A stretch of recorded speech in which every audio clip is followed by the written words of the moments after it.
Morning sunlight spilled into the small house in Portland, illuminating every dust particle drifting in the air. Jonah Whitlock slowly opened his eyes on the old sofa. His body ached after a restless night's sleep. Then a faint sound rose from the kitchen, the clink of a spoon against a cup. Soft footsteps. Jonah jerked upright. He turned his head, and his heart seemed to freeze mid-beat. A woman was standing in the kitchen, her hair slightly tousled, the early light wrapping around each soft strand. On her body was his white shirt, the very shirt he'd tossed over the chair last night. She was making coffee, her movements calm, as if she had belonged to this kitchen for a long time. She turned around. A thin smile flickered at the corner of her lips. "Do you really not remember anything from last night?" Jonah swallowed hard. His voice was hoarse, uneven. "Wait, who are you?" The woman set the coffee cup down on the table, slowly, as if savoring every bit of tension lingering in the room. "The woman whose life you saved," she said gently, like a breeze. "And also the owner of the company that currently holds this house." Jonah shot to his feet.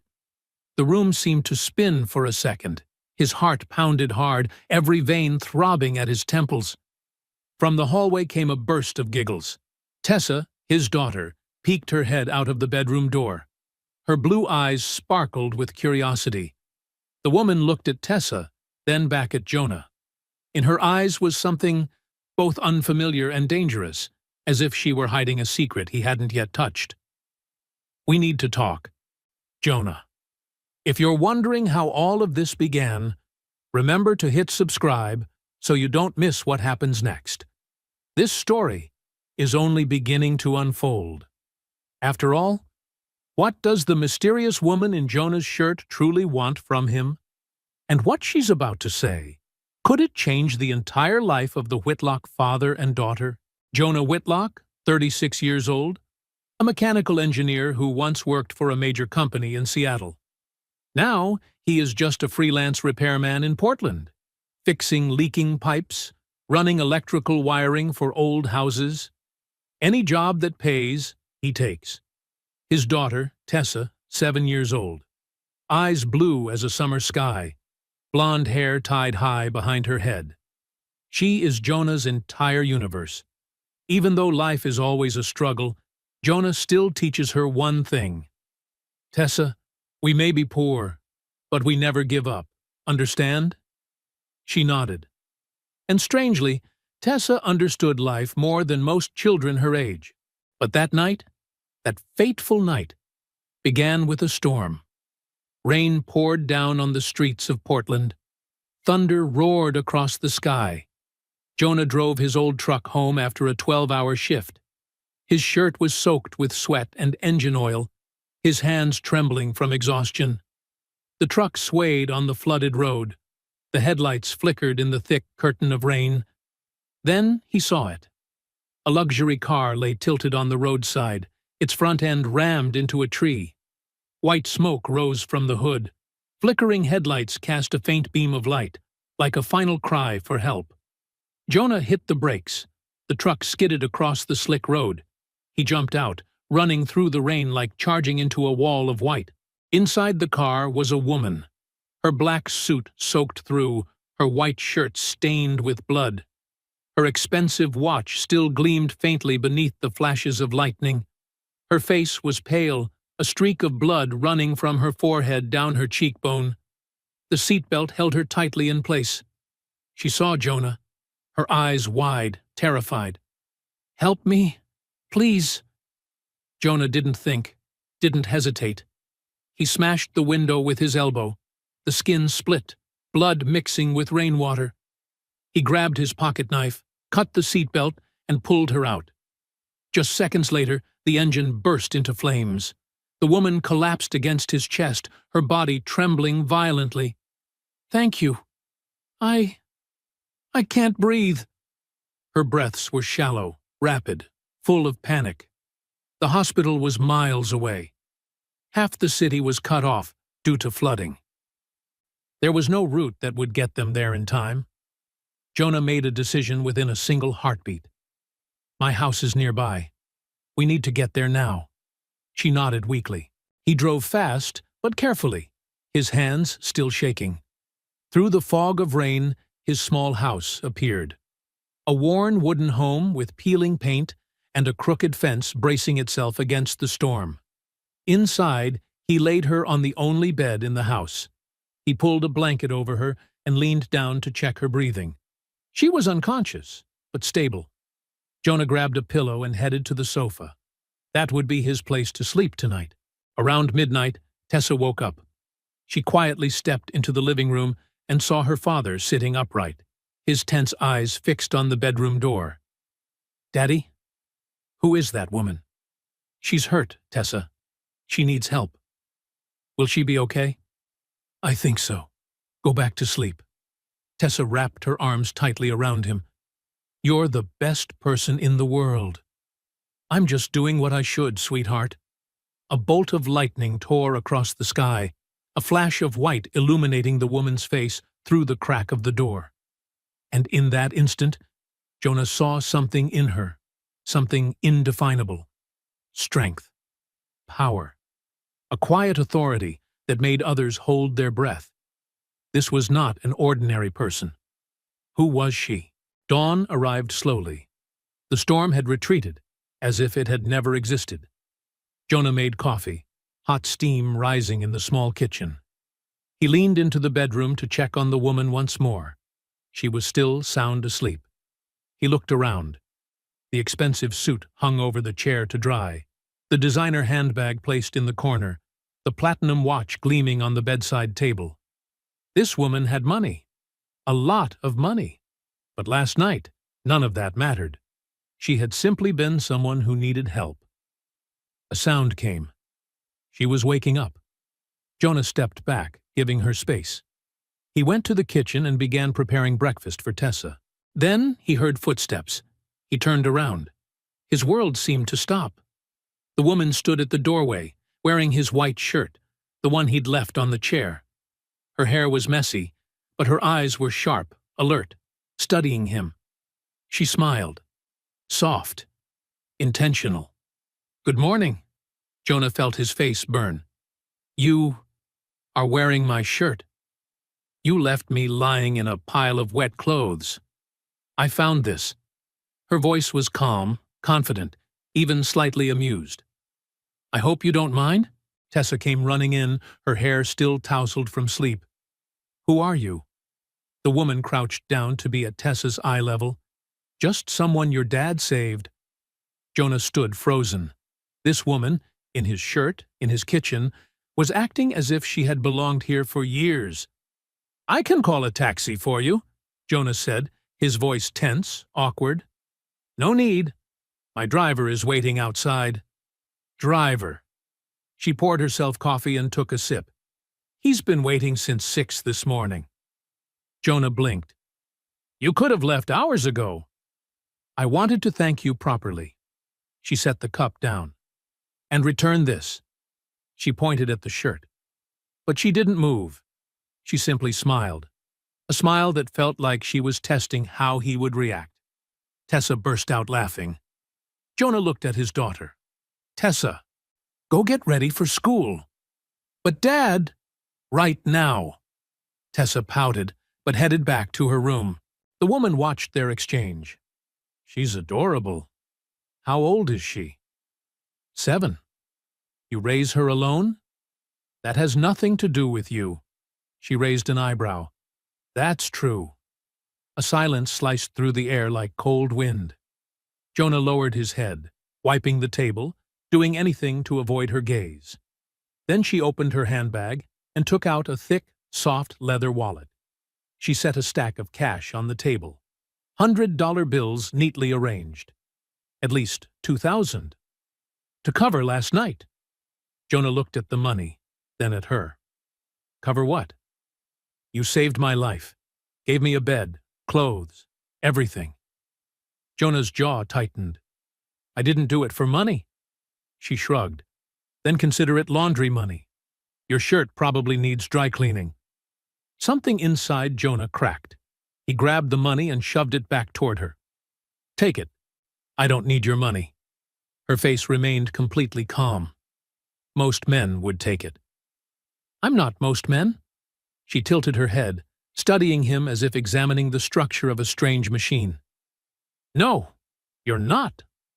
She calmly took the money back, folded it neatly, and slipped it into her bag.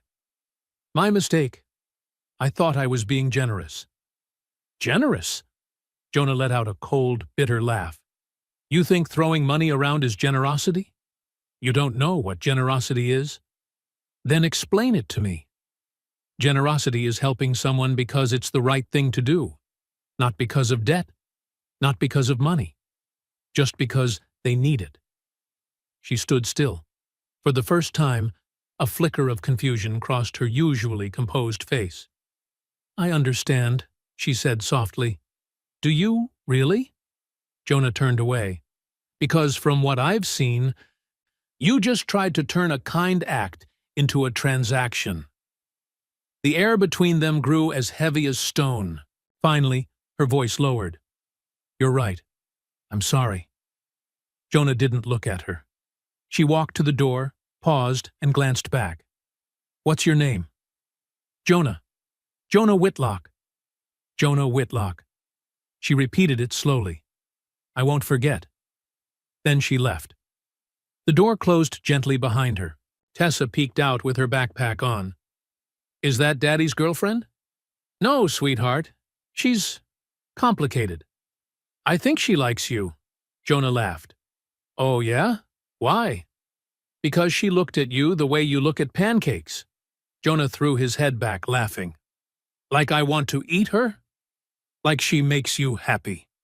Jonah scooped his daughter into his arms, lifting her up and spinning her once. "You're too smart for your own good." That afternoon, Jonah picked Tessa up from school. They stopped at a small grocery store. He counted the money carefully. Enough to buy rice, eggs, vegetables, maybe a small treat for Tessa if he calculated well. At home, he turned on the TV while cooking. Then he heard it. Breaking news. CEO Aubrey Hawthorne, who survived a car accident last night, returned to work today. Sources say a local resident pulled her from a burning vehicle just in time. Jonah froze. He stared at the screen. It was her, the woman from that morning, now appearing with a commanding presence in a sharp business suit, standing in front of an imposing headquarters building. Behind her was the large logo, Hawthorne Industries. The reporter continued. Ms. Hawthorne declined to name her rescuer, but she did say this. The screen shifted to Aubrey. Microphones pointed at her, flashes firing nonstop. He was kind, humble, and refused to take any money. That is the kind of dignity that cannot be bought. Jonah stood there, wooden spoon in hand, mouth hanging open. Tessa tugged lightly on his sleeve. "Daddy, that's the woman from this morning." "Yeah, sweetie, it is. She's famous. Looks like it. Why didn't you tell me?" "I didn't know either." Tessa's eyes widened. "Dad saved a CEO. That's so cool." Jonah turned off the TV and went back to cooking, but his head was spinning. Aubrey Hawthorne, one of the wealthiest women in Oregon. Known for buying companies, building an empire, crushing competitors. Tessa climbed onto the chair by the counter. "Do you think she'll come back?" "I don't think so, sweetheart." Then he sighed. "But I also hope she does." "I like her," Tessa said matter-of-factly. Jonah patted his daughter's head. Her soft blonde hair fell over his hand. "You like everyone." "Not everyone," Tessa shook her head. "Only the good ones. And she seems good, even though she looks very fancy." Jonah gave a faint smile. His daughter always had a way of seeing the good in others, even when the world had wrapped them in its coldest shell. Maybe Tessa was right. Maybe underneath that cold, powerful CEO exterior, Aubrey was kind in her own way. But Jonah told himself he would never know that. People like her wouldn't come back to a working-class neighborhood like his. That door had closed already. Or, at least, that's what he thought. 3 days passed. Jonah tried to forget Aubrey Hawthorne. He had work to do, bills to pay, a daughter to raise. But the universe had other plans. He was at Tessa's school, fixing a broken water pipe in the teacher's lounge. His hands were dirty, his shirt stained with grease. Just another ordinary day. Then he heard an engine.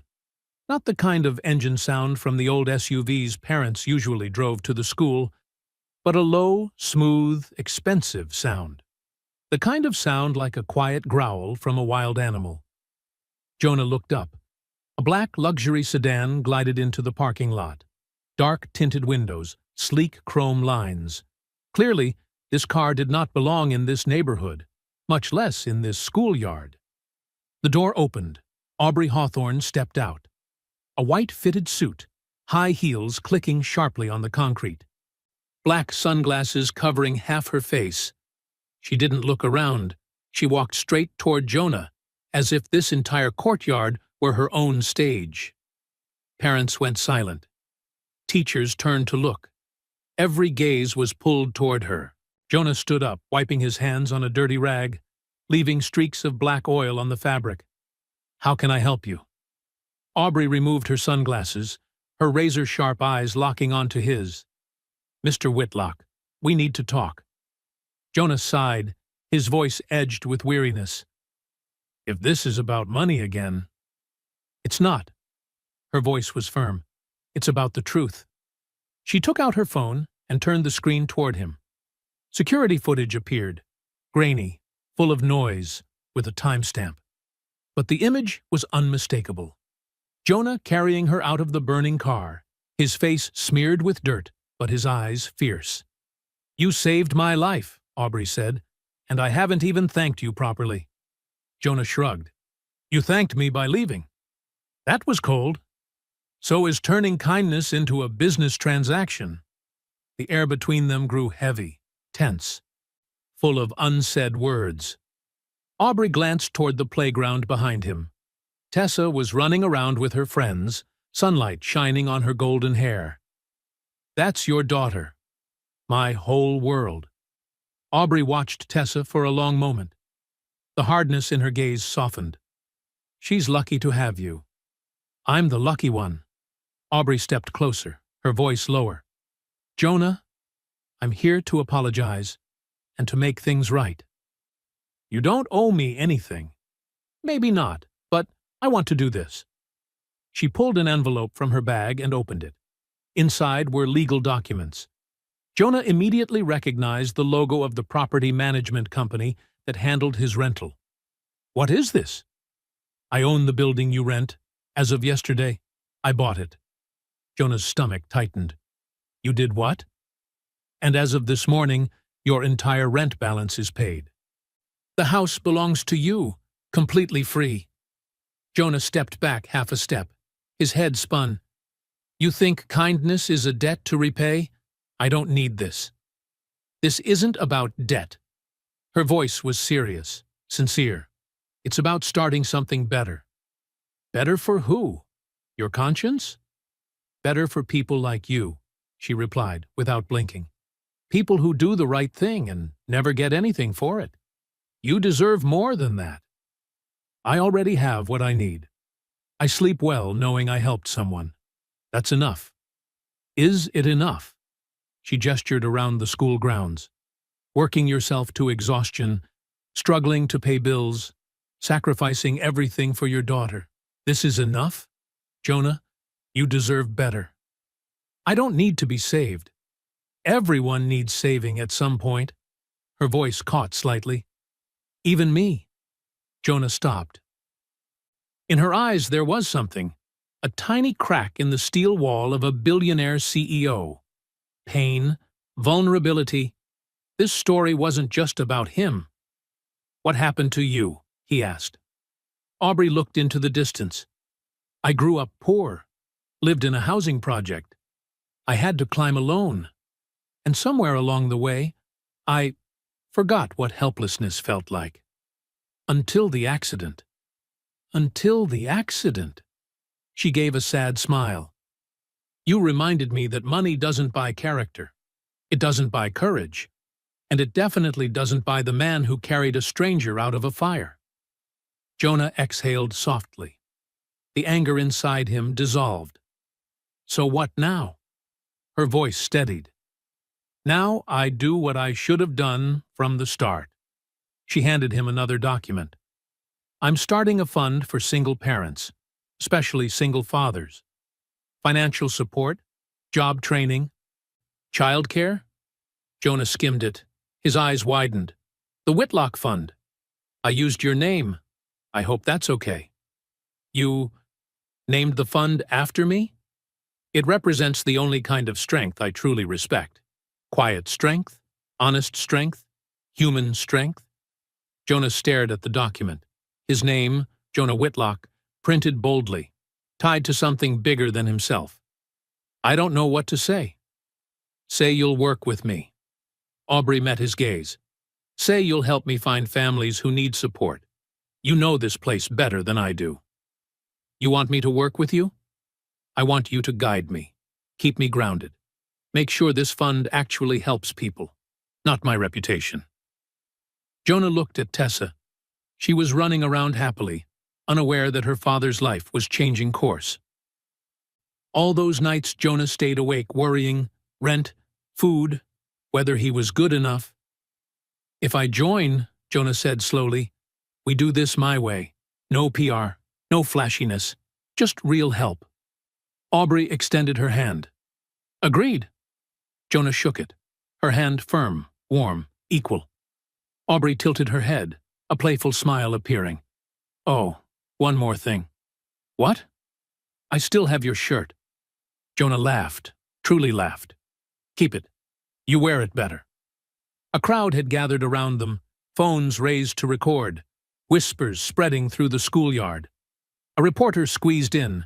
Local paper here. Ms. Hawthorne, are you two dating? Aubrey glanced at Jonah. Her eyes sparkled as if hiding a secret. Not yet. But he did lend me his favorite shirt. Laughter rippled everywhere.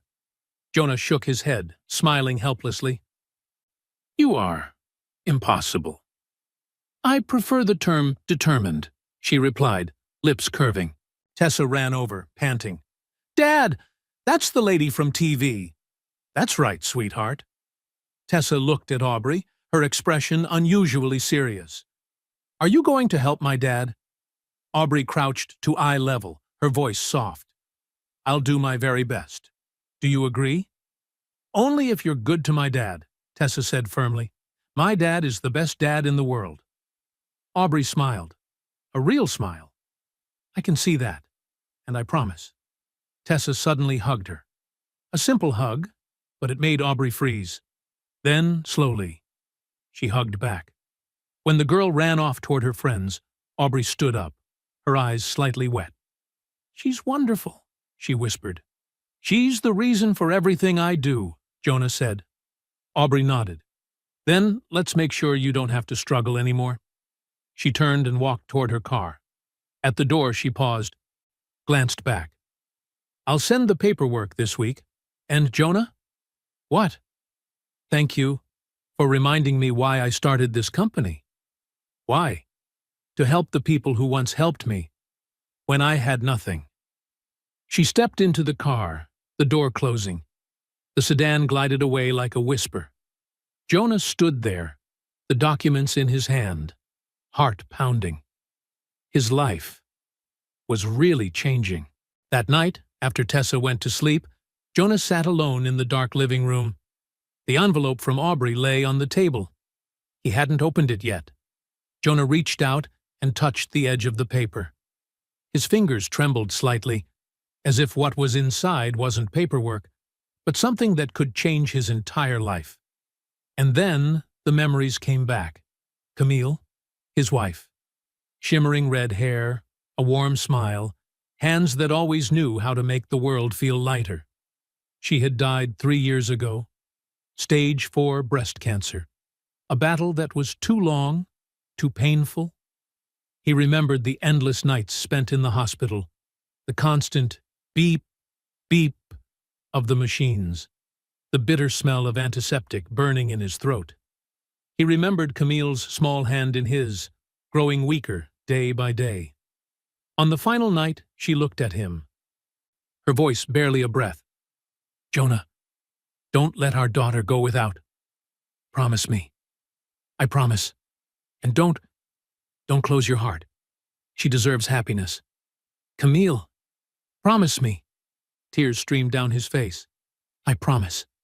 She passed away at 3 in the morning. He held her cooling body, screaming into the darkness. Screamed until his voice went raw. Screamed until it felt like his heart was fracturing inside him.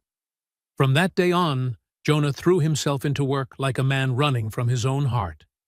3 jobs at once. Fixing pipes, installing electrical wiring. Any job anyone hired him for, because he knew if he stopped, he would have to feel. And feeling meant pain. Only Tessa kept him standing each morning. Her laughter. The way she looked at him was like he was a superhero. But the truth? He was falling apart. His bank account had $247 left. Next month's rent, $1,200. Not including electricity, water, and phone bills. Not including food. Last week, Tessa asked, "Daddy, why don't we go eat pizza like before?" Jonah forced a smile. "Eating at home is healthier, sweetheart." But the truth? He couldn't afford it. And then Aubrey Hawthorne appeared, like someone had thrown a beam of light into his life. A light so bright he didn't know whether to believe it. A free house, a fund named after him, a chance to breathe. But deep inside, part of him was still afraid. Afraid that accepting help meant he was weak. Meant he had failed the promise he made to Camille. Finally, Jonah opened the envelope. Inside were the house ownership papers. His name was right at the top. Clear, formal, unmistakable. The house was his. No more rent. No more fear of eviction.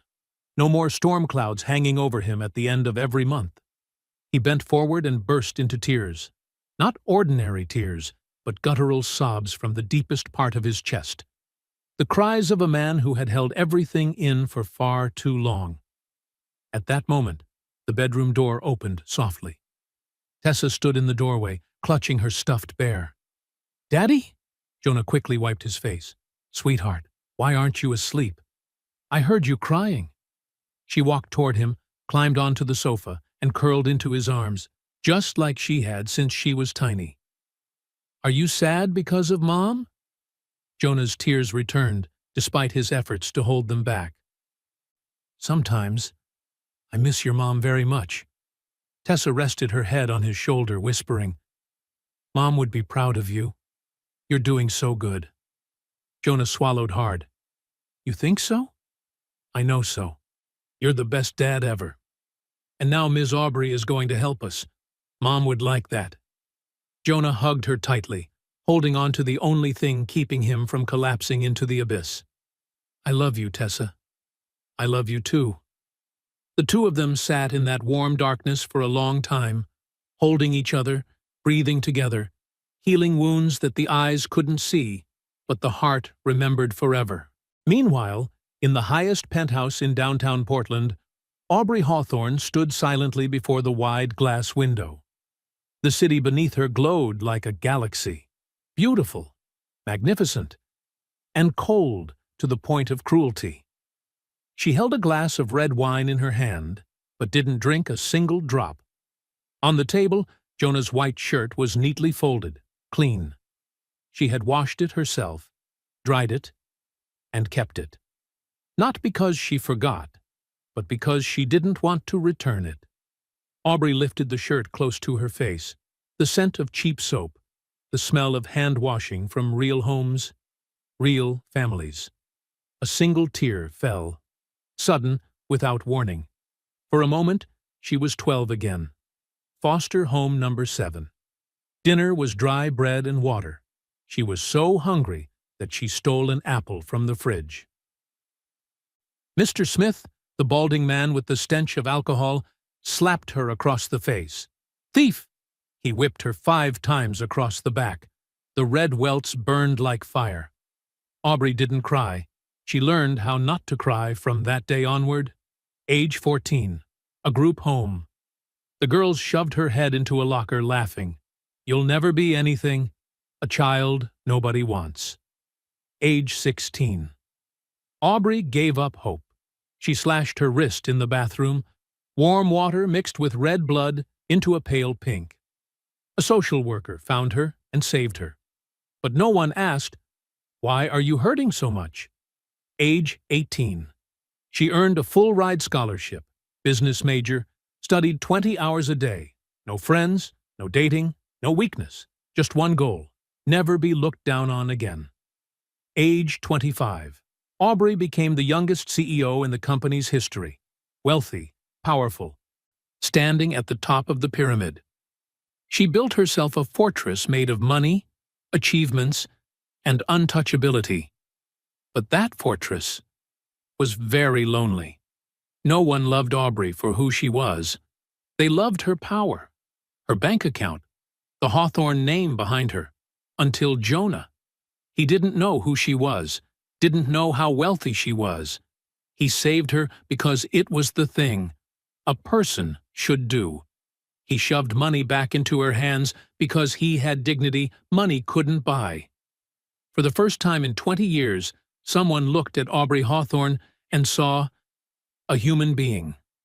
She hugged the shirt to her chest and cried, sobs from the deepest part of her soul.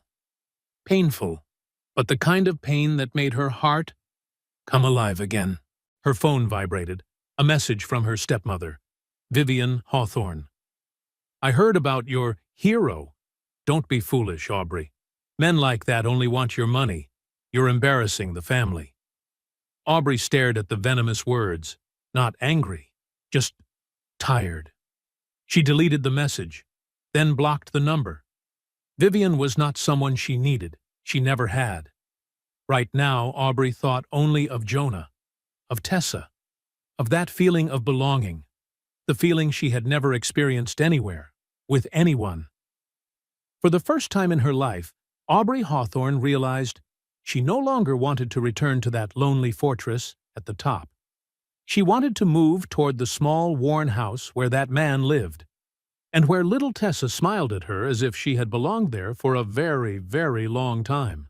1 month later, the Portland Convention Center glowed under bright lights. Press crowded the hallways. Cameras, reporters, and influencers stood in long rows. Today was the launch day of the Whitlock Fund. Jonah stood backstage, looking impossibly out of place in a suit. The tie tightened uncomfortably around his neck, his shoes polished so much that he could see his reflection in them. Everything made him want to step outside just to breathe. Tessa sat beside him, pretty in her dress, hair braided neatly, her legs swinging with excitement. "Daddy, are you famous now?" Jonah chuckled softly. "No, sweetheart, I'm just standing here." "But they named the fund after you." "That doesn't mean I'm famous. It just means I'm a little luckier." A production assistant rushed toward him, looking stressed. "Mr. Whitlock, you're on stage in 5 minutes." Jonah froze. "I thought I was just attending?" "Ms. Hawthorne wants you to speak. She didn't tell you?" Jonah inhaled sharply. "No, she definitely didn't." Tessa covered her mouth, giggling. "Dad's gonna be on TV." "Thank you for the perfectly timed announcement." The auditorium lights dimmed, music rose, the room fell silent. Aubrey stepped onto the stage, confident, sharp as ever, but her eyes tonight were softer than usual. With just a small nod, she took command of the packed room. "Good evening. Thank you all for being here." Her voice rang clear and strong. "Tonight, we launch something special, something deeply personal to me, the Whitlock Fund." Applause thundered through the hall. Camera flashes erupted. "This fund exists because of one man, a man who saved my life without asking for anything, a man who reminded me that true strength isn't measured by money, but by dignity." She turned toward the wings, her gaze landing directly on Jonah. Jonah Whitlock, please join me on stage." His heart stopped for a beat. Tessa nudged him forward. "Go, Dad!" Jonah stepped out, his knees nearly buckling. Stage lights blazing so bright he felt like the entire world was watching his every step.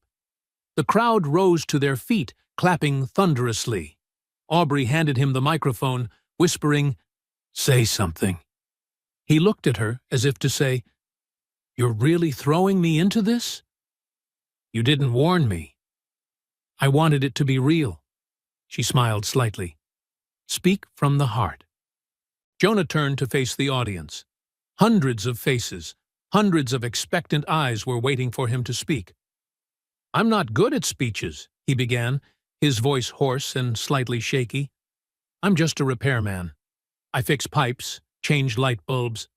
That's what I do every day." He paused, took a deep breath, and continued with a steadier tone. "But being a single father has taught me one thing. You don't need money to be rich.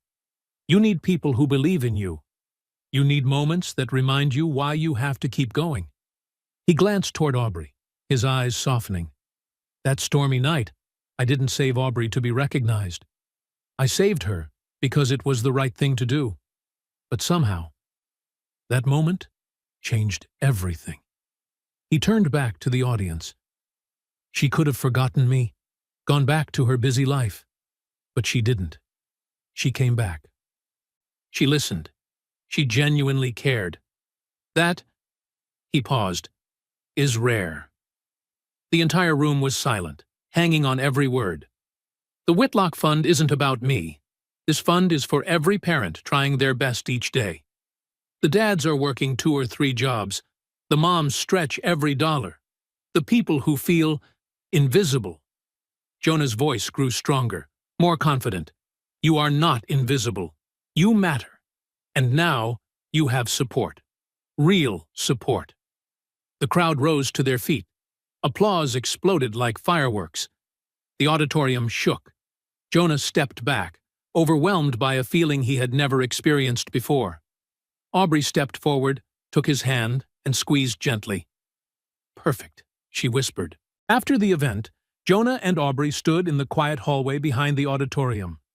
The warm yellow lights reflected on the tiled floor, creating a strangely gentle atmosphere after all the noise.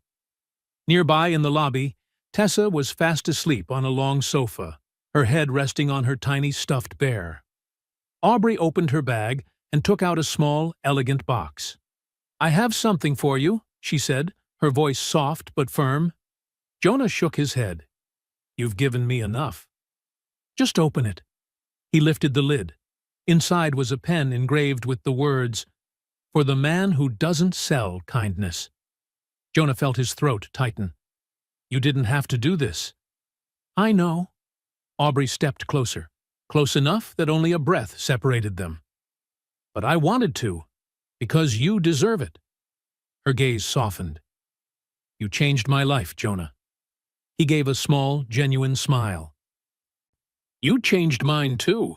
They stood facing each other, close enough that one small step would bring them into contact.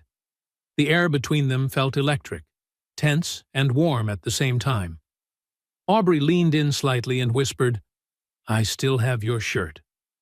"I know," he replied, the corner of his mouth lifting.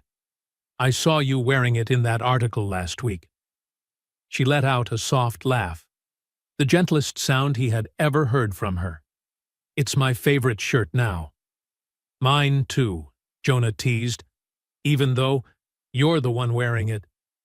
Especially because I'm the one wearing it."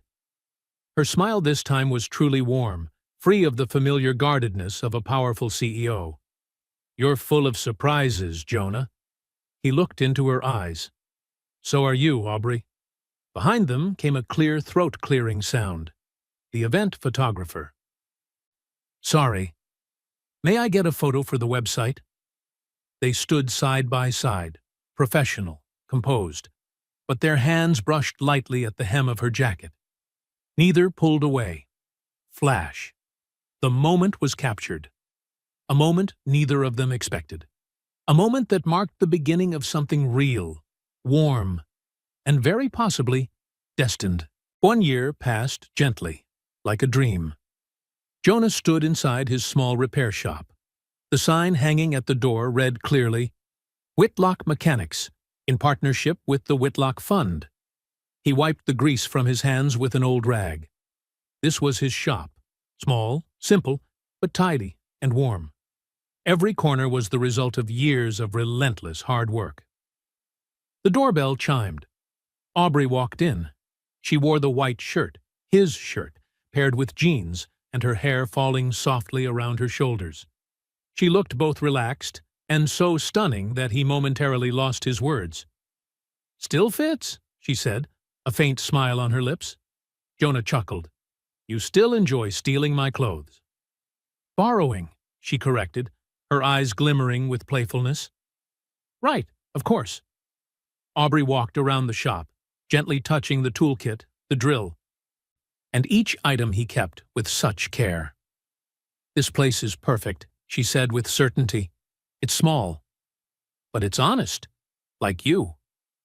At that moment, Tessa ran in from the back door, her 2 braids bouncing with each step. "Aubrey, I got the STEM scholarship. Full ride?" Aubrey's face lit up. "You're amazing. I'm so proud of you." Tessa hugged her tightly. Jonah watched them, his daughter, the woman in front of him. A feeling of family settled deep in his chest, warm in a way that was hard to describe.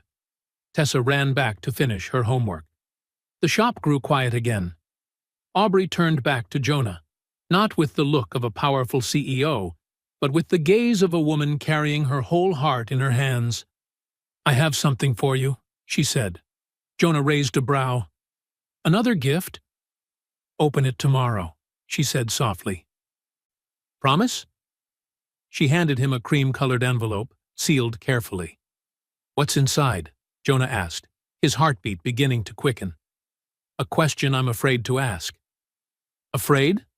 His voice softened. "Terrified." She gave a fragile smile, then gently brushed her fingers against his cheek. "You make me feel things I thought I had buried." "Like what?" "Like I'm home." Jonah pulled her closer. "You are home." They kissed. Gentle, deep. A year of friendship blooming into love. She stepped back, smiling. "Open it tomorrow." "Why not now?" "Because I want you to truly think about it." She left. Jonah stood alone, the envelope warm in his hand. That night, Jonah tossed and turned, unable to sleep. The envelope lay on the nightstand like a challenge, silently staring at him, waiting for him to open it. Finally, he reached for it and lifted it. His fingers trembled slightly. In his mind, a familiar voice whispered, the voice of Camille. "Don't close your heart, Jonah. You deserve happiness." But was he allowed? Allowed to love again? Allowed to move on? To let the past rest? A tear fell. Then another. For the first time in many months, he allowed himself to feel pain and hope. Jonah opened the envelope. Inside was a handwritten card, Aubrey's lettering sharp and neat, yet with a faint tremble, as though she had written it with her whole heart. "Jonah, you saved my life in the storm, but you did more than that. You saved me from becoming the person I hated. You reminded me that kindness is the strongest currency, that honor matters more than wealth, that love is built on respect, not transaction. I'm not asking because I owe you.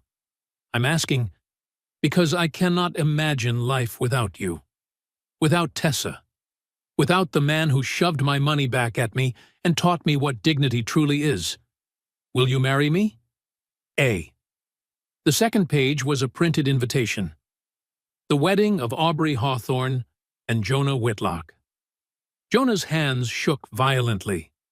Tears fell as naturally as breathing.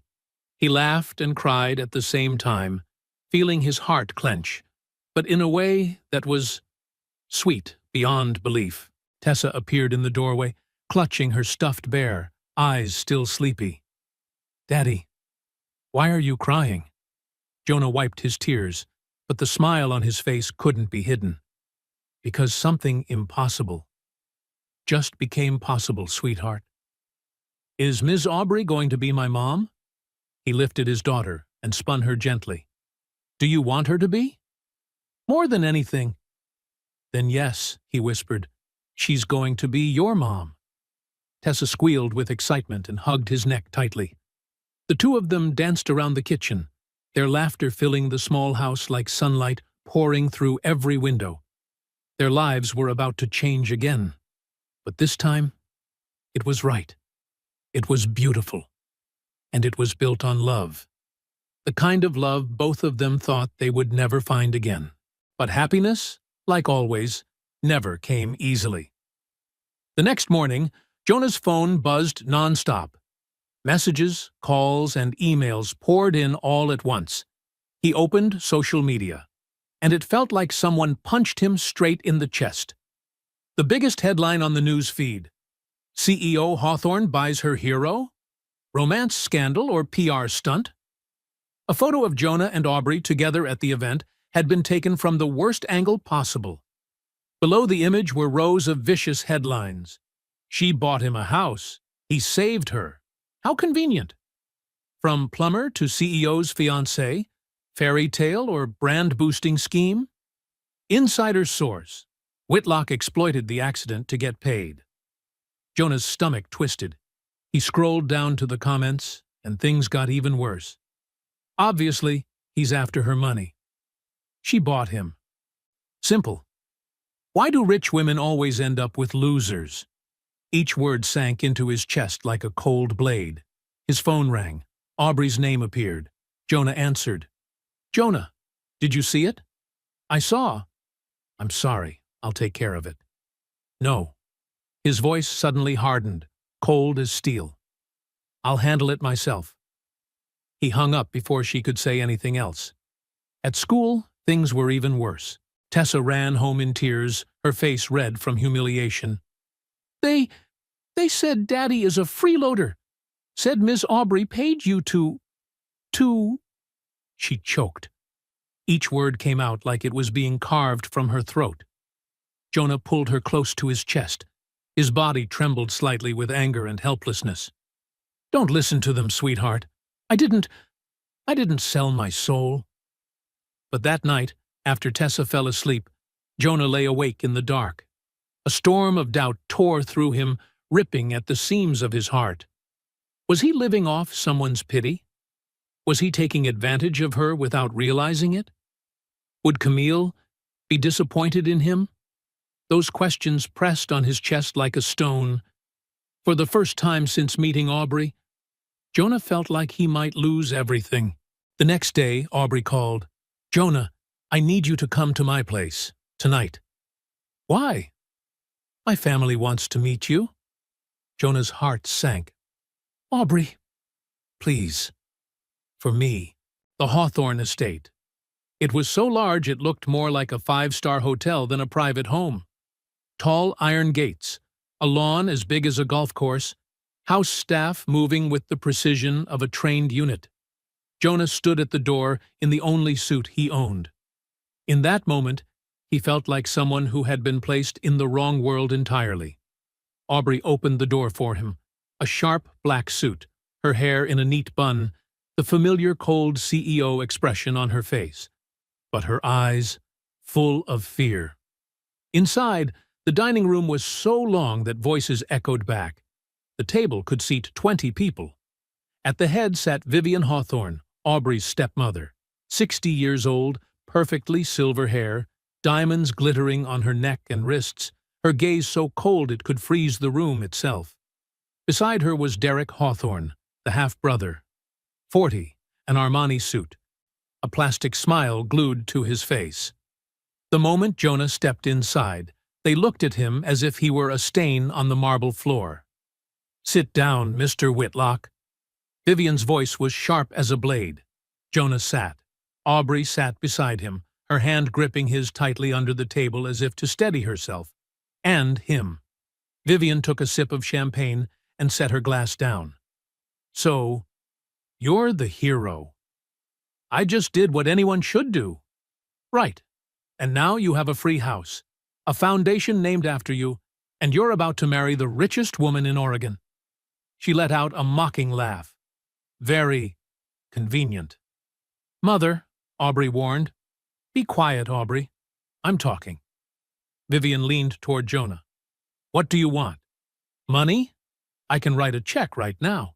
How much for you to disappear from her life? Jonah stood up. I don't want your money. Everyone has a price. Not me. Derek chuckled. Oh, he plays the role well. The noble man. Jonah turned to him. I'm not acting. Sure. It's just a coincidence you saved my sister right when she needed someone to touch her feelings, right? Derek, that's enough. Aubrey shot up from her seat. No. Vivian slammed her champagne glass onto the table. You need to wake up, Aubrey. Marrying a plumber? You're disgracing the Hawthorne name. Jonah turned to head for the door. But then he heard Aubrey's voice, calm, cold as steel. Mother is right. Jonah froze. Aubrey took a breath, then continued. Jonah has no money, no status, no power. His heart cracked. But she wasn't finished. But he has something no one in this family has. Dignity, honor, and the ability to love me as a human being, not my bank account. The room fell dead silent. Aubrey walked up to her stepmother. You want the truth? Jonah is the only man who has ever looked at me and seen my real worth. Not the CEO, not the billionaire.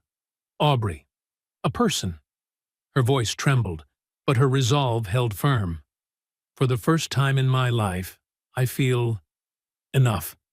Not because of what I own, but because of who I am. She turned to Jonah. And if Mother cannot accept that, then I'll leave this family, because I chose him. And I will always choose him. Silence. Vivian stared at her daughter like she were a stranger. So, you're serious? More serious than ever. Vivian shot to her feet. Then you're a fool. She stormed out. Derek gave her one last contemptuous look. You'll regret this, Aubrey. The door slammed shut, shaking the walls. Aubrey collapsed onto a chair, her whole body trembling. Jonah immediately knelt beside her. You didn't have to do that, he whispered. Yes, I did. She looked at him, eyes red. They don't define me. You do. He pulled her into his arms. You're incredibly brave. I'm terrified. So am I.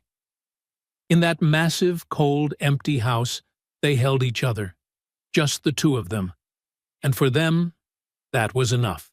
The following week, everything got worse. The press kept tearing them apart without mercy. Hawthorne abandons her family for a plumber. A love soaked in PR? Did she save him, or did he save her wallet? The company's stock dropped. The board of directors held an emergency meeting. Aubrey worked nearly 20 hours a day just to keep her entire empire from collapsing. And Jonah? He only saw himself as a burden. That night, heavy rain, just like the night they met. Jonah quietly packed clothes, tools, a few of Tessa's toys. Tessa ran in, eyes wide with fear. Dad, what are you doing? We're leaving, sweetheart. Leaving where? Somewhere else, starting over. What about Aubrey? Jonah couldn't bring himself to look at his daughter. She will be better off without us. Tessa froze. Then her voice trembled. I don't believe you. For the first time in her life, she yelled at him. You're giving up, just like you gave up on Mom. Jonah went still, like someone had stabbed him in the chest. Mom died because she was sick, not because of me, Tessa sobbed. But Mom told me before she died. She said, don't let Daddy close his heart. There are still good things in life. Tears streamed down her cheeks. Aubrey, is that a good thing? Dad, and you're closing your heart. Jonah dropped to his knees, pulling his daughter into a tight embrace. Both of them cried until it hurt. You're right, he whispered. I'm so sorry. Tessa hugged him even tighter. Then don't go. Fight for her. Like a real hero. Jonah kissed her forehead. I promise. Past midnight. Jonah drove to Aubrey's penthouse. He knocked. No answer. He used the spare key she had given him last month. Inside was dark. Cold. Aubrey sat on the floor, back against the wall, eyes red and swollen. Mascara streaked down her cheeks. Aubrey? She looked up, voice cracked. What are you doing here? Returning to the house. No. Jonah sat beside her. I came to apologize. Apologize for what? For planning to leave you. Fresh tears slid down her face. I knew it. Everyone leaves. You don't understand. I do, she screamed, completely losing control for the first time. Everyone I ever loved left me. My biological parents dumped me into the system. My foster families beat me. My stepmother only wants my inheritance. And now you, the only person who ever made me feel loved. Her voice broke. Aubrey collapsed, burying her face in Jonah's shoulder, sobbing like she had held it in her whole life. Jonah held her so tightly, it was as if he could shield her from every pain she carried. Listen to me, he whispered gently. Listen very carefully. He lifted her face, wiping her tears. I'm not going anywhere. I was just scared. I thought I was dragging you down. But my daughter reminded me of what Camille said before she died. Aubrey whispered, What did she say? Don't close your heart. Life still has so many good things. Jonah smiled through his own tears. And you are that good thing, Aubrey. You're the reason I believe I can love again. Aubrey exhaled shakily, her trembling hand gripping his. Are you sure? Because I can't lose you. You won't lose me. Not ever. They kissed, deep, desperate, but healing.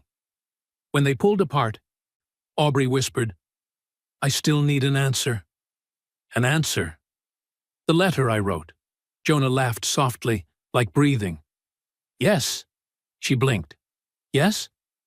1,000,000 times yes. I'll marry you, Aubrey. Aubrey burst into tears again, but this time they were tears of joy. I love you. I love you too.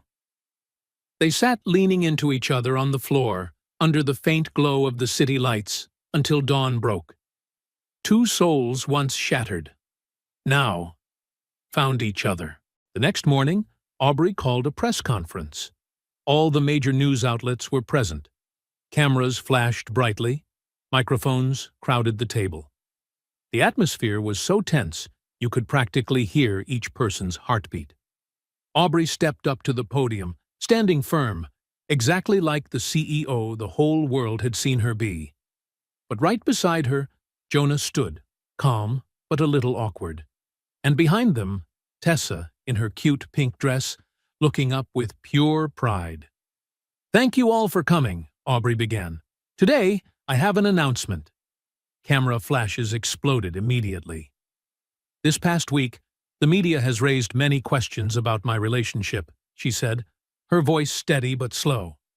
They say I bought Jonah Whitlock. They call this a scandal. Aubrey reached out and took Jonah's hand, a simple but powerful gesture. The truth is this. Jonah saved my life. Not just once.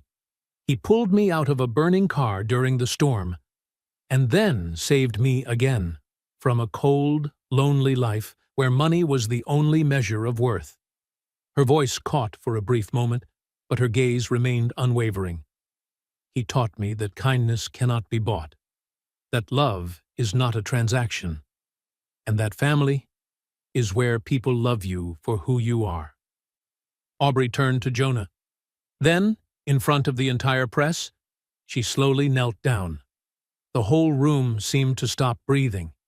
A few people gasped and covered their mouths. Jonah froze, his heart dropping out of his chest. Jonah Whitlock, Aubrey said, her voice trembling slightly but full of certainty. You made me believe in love. You made me believe I deserved to be loved. So, Will you marry me? Jonah let out a laugh choked with tears. You already asked? Aubrey smiled. Then answer me in front of everyone. Jonah nodded, tears glistening under the bright camera lights. Yes, 1,000,000 times. Yes. Aubrey stood. Jonah pulled her into his arms and they kissed. A kiss that spoke all the words they had never dared to say. The crowd erupted into applause. Microphones shook with reporters shouting, "What about your family? They disapprove. What do you say about that?" Aubrey turned back, her gaze sharp but serene. My family, she said firmly, is Jonah and Tessa. The rest is just blood relations. Do you regret it? Another reporter asked. Aubrey smiled, soft but resolute. Never. A small chapel. Warm. Intimate. Only the people who truly mattered. No extravagance, no fireworks, no red carpet. Just exactly them. Simple, sincere, and complete. Tessa stood in the center in a pure white dress, her braided hair adorned with tiny flowers. Her little hands rested in the hands of Jonah and Aubrey, as if she herself were the thread binding the three of them together. Judge Merrick, 65 years old, gentle, with a kind, benevolent face, smiled as he looked at them. Do you, Jonah, take Aubrey? Yes, Jonah answered immediately, not waiting for him to finish. You don't need to hear the rest. I do. The whole chapel burst into laughter. Aubrey looked at him, both moved and excited. I've waited long enough for this moment. Judge Merrick shook his head, chuckling. All right, Aubrey, do you? Yes, forever. Aubrey replied without a single hesitation. Then by the power vested in me. But he didn't even get to finish before they kissed. An early, slightly awkward kiss, but so beautiful it made hearts ache. No one complained, no one stopped them, because clearly they had waited for this for a very long time. At the small reception afterwards, Jonah handed Aubrey a wooden box. What is this? She asked. A key. A key to what? My truck. The truck from that night. I restored it myself. And now it's yours. Aubrey looked down at the old key, the very thing she thought Jonah had thrown away long ago. Tears fell instantly. You kept it? Her voice trembled. Jonah smiled. Some things are worth keeping, like us. She placed her hand on his chest. Especially us. They danced. Aubrey rested her head on Jonah's shoulder. Tessa ran over and hugged both their waists, and the three of them swayed together to the soft music filling the room. Aubrey whispered, Sometimes kindness saves one life. Jonah replied, voice deep and warm. Sometimes it saves two. Tessa chimed in, her laughter ringing bright. Sometimes three.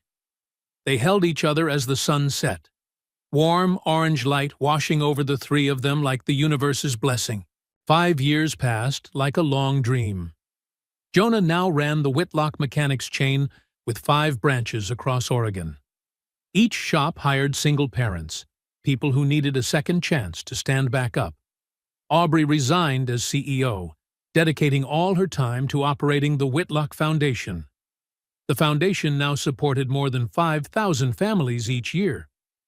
Tessa, 12 years old, stood on stage receiving a National Science Award. In her speech, her voice rang with confidence, far more mature than her age. I learned from my dad that dignity has no price. I learned from Mom Aubrey that courage is knowing you're vulnerable, but choosing to fight anyway. The entire hall erupted in thunderous applause. After the ceremony, the three of them sat inside the old truck. The truck Jonah had carefully restored, still carrying the soul of that stormy night years ago. Tessa asked curiously, Why don't we buy a new car, Dad? Jonah laughed, patting the steering wheel. Because this one has memories, sweetheart. Aubrey placed her hand gently over his. That's right. The night you saved me. This was the truck that took me home. Tessa tilted her head. Home? You mean Grandma's house? Aubrey looked at Jonah, her eyes warm and glistening. "No, honey.